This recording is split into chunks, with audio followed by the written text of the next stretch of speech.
وہ اب آپ کا معبود بن جائے گی۔ قل انبئکم بخیر من ذالکم، ان سے کہیے کہ کیا میں تمہیں بتاؤں کہ ان تمام چیزوں سے بہتر شے کون سی ہے؟ للذین اتقوا عند ربہم جنات تجری من تحتہا الانہار خالدین فیہا، وہ لوگ کہ جو اپنے رب کا تقوی اختیار کرتے رہے۔ تقوی یہی ہے کہ اپنے نفس کا بھی حق ہے دو، ان لنفسک علیک حقا، لیکن ناجائز راستے سے نہیں۔ تمہارے پیٹ کا بھی حق ہے، اس کا ادا کرو، لیکن عقل حلال سے۔ تمہاری اولاد کا تم پر حق ہے، ان لنفسک علیک حقا وان لزوجک علیک حقا وان لزورک علیک حقا، تمہارے ملاقاتی آتے ہیں ان کا بھی تم پر حق ہے، وہ حقوق ادا کرو، لیکن اللہ سے اوپر کسی حق کو فائق نہ کر دینا، بس یہ ہے اصل بات۔ اگر تو یہ اگر حفظ مراتب نہ کنی زندگی، اگر یہ حفظ مراتب نہیں ہوگا تو گویا کہ اب آپ گئے، دین اور دنیا سب گئی۔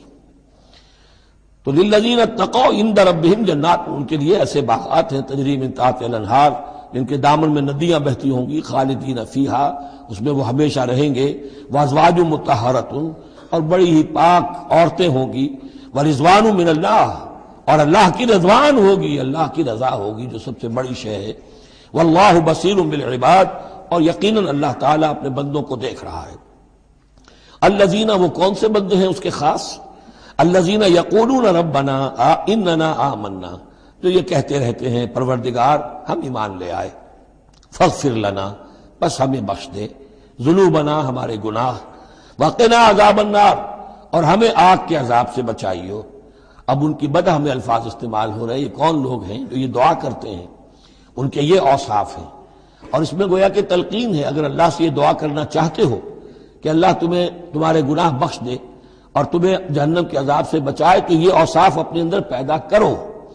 الصابرین والصادقین والقانتین والمنفقین والمستغفرین بالاسحار، صبر کرنے والے اور راست باز۔ راست بازی میں راست گوئی بھی ہے، راست کردار بھی ہے، عمل بھی آپ کا صحیح صحت پر ہو، درستی پر ہو، اور قول بھی صحیح اور درست ہو۔ والقانتین، فرما بردار، والمنفقین، اللہ کی راہ میں خرچ کرنے والے، والمستغفرین بالاسحار، اور جو جس کو آپ کہتے ہیں small hours of the morning, وہ جو سحر کا وقت ہے، سحری کا وقت ہے، اس میں استغفار کرنے والے۔ ایک تو نمازیں ہیں جو 5 نمازیں ہیں، لیکن خاص وہ وقت جو ہے اس میں جب کہ فرمایا گیا ہے کہ رات کے آخری حصے میں اللہ تعالیٰ نزول فرماتا ہے سمائے دنیا تک، اور پھر ایک ندا ہوتی ہے، حل من مستغفر فاغفر لہ، حل من سائل فاعطیہ، ہے کوئی استغفار کرنے والا کہ میں اسے معاف کر دوں، ہے کوئی کچھ مانگنے والا کہ میں اسے عطا کر دوں۔ ہم تو مائل بکرم ہے، کوئی سائل ہی نہیں، راہ دکھلائیں کسے، رہرو منزل ہی نہیں۔ شہد اللہ انہ لا الہ الا هو والملائکۃ واولو العلم قائما بالقسط، اللہ خود گواہ ہے کہ اس کے سوا کوئی معبود نہیں، سب سے بڑی گواہی تو اللہ کی ہے، والملائکۃ، اور سارے فرشتے گواہ ہیں، واولو العلم، اور اولو العلم بھی اس پر گواہ ہیں۔ یہ اولو العلم جو ہے، اولو الالباب، اولو العلم الذین یعقلون، یہ وہ لوگ ہیں کہ جو ان کائناتی آیات کے حوالے سے اللہ کو پہچان لیتے ہیں اور اس کو مان لیتے ہیں کہ وہی معبود برحق ہے۔ جو ہم نے 20ویں رکوع کی پہلی آیت پڑھی تھی سورہ بقرہ کی، ان فی خلق السماوات والارض واختلاف اللیل والنہار والفلک التی تجری فی البحر بما ینفع الناس، اور اس کے تمام بہت سے فینومینا آف دی نیچر بیان کر کے لآیات لقوم یعقلون، تو جو یعقلون ہیں، جو اولو الالباب ہیں، اولو العلم ہیں، وہ بھی گواہ ہیں کہ اللہ کے سوا کوئی معبود نہیں۔ لیکن یہاں جو اہم ترین لفظ ہے وہ اب آ رہے ہیں، قائما بالقسط، وہ قسط اور عدل کا قائم کرنے والا ہے۔ وہ جو میں نے کل عرض کیا تھا کہ ہم بھی سمجھتے ہیں کہ اللہ عدل قائم کرتا ہے اور عدل کرے گا، البتہ یہ کہ اہل سنت کے نزدیک یہ کہنا جو ہے سوء ادب ہے کہ اللہ پر عدل کرنا واجب ہے، اللہ پر کسی شے کا وجوب نہیں، لیکن اللہ کو عدل پسند ہے، اللہ کو واللہ یحب المقسطین، اللہ خود بھی عدل فرمائے گا۔ لا الہ الا هو العزیز الحکیم، اس کے سوا کوئی معبود نہیں ہے، وہ زبردست ہے، کمال حکمت والا۔ ان الدین عند اللہ الاسلام، دین تو اللہ کے نزدیک پسندیدہ اور اللہ تعالیٰ کے ہاں منظور شدہ دین ایک ہی ہے، وہ الاسلام ہے۔ یہ صورت اس اعتبار سے، اور یہ بھی سورہ بقرہ اور سورہ آل عمران کے حوالے سے آپ سمجھ لیجئے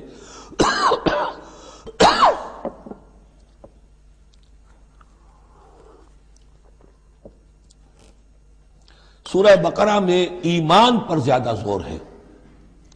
آمن الرسول بما انزل الیہ من ربہ، ایمانیات، شروع میں بھی ایمانیات، درمیان میں آیا بر میں ایمانیات. اس سورہ مبارکہ میں اسلام پر زیادہ زور ہے. اب ان دونوں میں بھی ایک نسبت ہے خاص جس کو بھی تفصیل میں جانے کا موقع نہیں ہے. ان الدین عند اللہ الاسلام، آگے چل کر آیت آئے گی وَمَن يَبْتَغِ غَيْرَ الْإِسْلَامِ دِينًا فَلَن يُقْبَلَ مِنْهُ، اگر کوئی شخص اسلام کے سوا کسی دین کو قبول کرے گا وہ اس کی جانب اللہ کے ہاں منظور نہیں ہوگا. وَمَا اخْتَلَفَ الَّذِينَ أُوتُوا الْكِتَابَ إِلَّا مِن بَعْدِ مَا جَاءَهُمُ الْعِلْمُ بَغْيًا بَيْنَهُمْ. یہ اسلام ہمیشہ سے چلا آ رہا ہے، حضرت آدم سے اسلام چلا آ رہا ہے. یہ وہی آیات جو تھی آیت الاختلاف، اس کا گویا کہ خلاصہ آ گیا. اور جن لوگوں نے اختلاف کیا ہے، یہ پگڈنڈیاں نکالی ہیں، غلط راستوں پر مڑ گئے ہیں، تو یہ اس کے بعد کہ ان کے پاس علم آ چکا تھا، اور اصل سبب بغیم بینہم، ضدم ضدہ، دی ارتھ ٹو ڈومینیٹ. ومن یکفر بآیات اللہ، اور جو کوئی اللہ کی آیات کا انکار کرتا ہے، فإن اللہ سریع الحساب، تو اللہ تعالیٰ کو حساب لیتے دیر نہیں لگے گی، وہ بڑی تیزی کے ساتھ حساب لے لے گا. فإن حاجوک، پھر اے نبی اگر یہ آپ سے محاجہ کرتے ہیں، حجت بازی کرتے ہیں، دلیل بازی کرتے ہیں، مناظرے کرتے ہیں، فقل، تو آپ تو آخری بات کہہ دیجئے دو ٹوک. فقل اسلمت وجہی للہ ومن اتبعنی، دیکھو بھائی میں نے تو اپنا چہرہ اللہ کے سامنے جھکا دیا ہے اور انہوں نے بھی جو میرا اتباع کر رہے ہیں. ہم نے ایک راستہ اختیار کر لیا. لکم دینکم ولی دین، ہمارا یہ راستہ، تم جب جانا چاہتے ہو جاؤ، جس پگڈنڈی پر مڑنا چاہتے ہو چلے جاؤ، جس کھائی میں گرنا چاہتے ہو جاؤ، دفع ہو جاؤ. فقل اسلمت وجہی للہ ومن اتبعنی وقل للذین اوتوا الکتاب والامیین، اور اے نبی کہہ دیجئے ان دونوں سے، ان سے بھی کہ جنہیں کتاب دی گئی تھی پہلے، یعنی یہود اور نصارہ، والامیین، اور ان سے بھی کہہ دیجئے کہ جو مشرکین عرب ہیں ابھی بقی عرب میں، اسلمتم، تم بھی اسلام لاتے ہو یا نہیں، تابع ہوتے ہو کہ نہیں، اللہ کے سپرد اپنے آپ کو کرتے ہو کہ نہیں.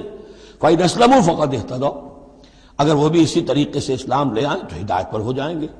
وَإِنْ تَوَلَّوْا فَإِنَّمَا عَلَيْكَ الْبَلَاغُ، پھر اگر وہ رخ پھیر لیں، منہ موڑ لیں، تو اے نبی آپ پر کوئی ذمہ داری نہیں ہے سوائے پہنچا دینے کی.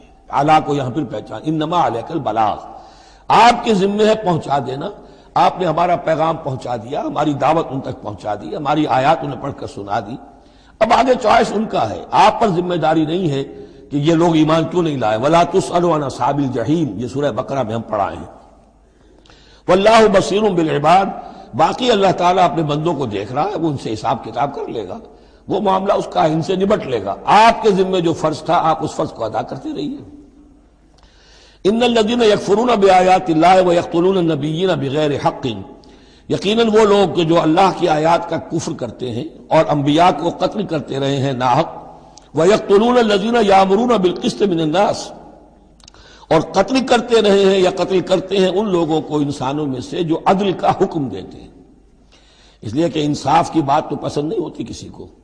سچی بات الحق مر، تو بہت سے مواقع پر ایسا ہوتا ہے کہ حق گوئی کی پاداش میں کوئی حق گو انسان جو ہے اسے اپنی جان سے ہاتھ دھونے پڑتے ہیں. تو یہاں پھر دیکھیے قسط کا معاملہ آیا ہے، عدل. اللہ قائم بالقسط ہے، اور اللہ کے محبوب بندے وہی ہیں کہ جو انبیاء کے علاوہ وہ لوگ کہ جو عدل کا حکم دیں، انصاف کا ڈنکا بجانے کی کوشش کریں. تو فرمایا وَيَقْتُلُونَ الَّذِينَ يَأْمُرُونَ بِالْقِسْطِ مِنَ النَّاسِ، تو ایسے لوگ جنہیں کہ جو کہ ایسے لوگوں کو قتل کریں، فَبَشِّرْهُمْ بِعَذَابٍ أَلِيمٍ، تو اے نبی انہیں بشارت سنا دیجئے دردناک عذاب کی. اس میں طنز ہے، بشارت، عذاب کی بشارت، یہ طنزیہ کلام ہے. اولئک الذین حبطت اعمالهم فی الدنیا والآخرہ، یہ وہ لوگ ہیں کہ جن کے تمام اعمال دنیا اور آخرت میں حبط ہو گئے.